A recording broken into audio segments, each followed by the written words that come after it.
upper 60s as you're getting into the Highlands County area, southeastern Polk County, same for Lakeland, but you get close to the coast.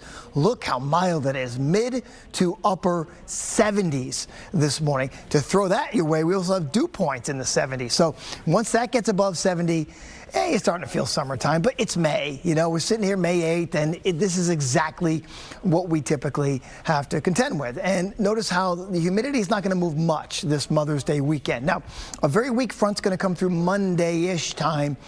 Couple of showers, and it may dry us out a little bit for Tuesday and Wednesday, but don't get too excited, because it's not really going to be all that much, and the humidity comes right back at us again.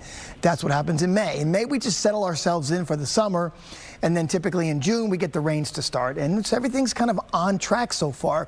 The biggest problem we've had is when the rainy season stopped in September last year. That's what really started this whole process.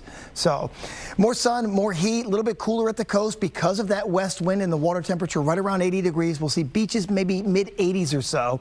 But you get into Polk County again, and it's going to be like mid-90s for you, I know, this afternoon. And this is drier air in the mid-levels of the atmosphere. This big ridge of high pressure kind of sitting on top of us, not allowing it to rain, and it's just not going to very much over the next several days. Across I-10, different story. Good for these folks because, listen, there's a huge exceptional drought, which is even worse than what we're dealing with up in the Panhandle, and they are projected to get an inch or two of rain through next Friday.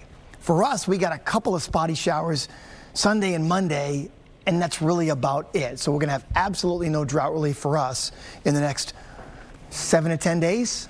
I know, sorry. 90 degrees in the Tampa area. Here's the thing. The airport where the official temperature is measured, it's right next to the water. So it's getting the sea breeze every day and kind of stopping at 87. But you go a few miles away from the airport, you're 90. Mid-90s inland, a couple degrees cooler at the beaches.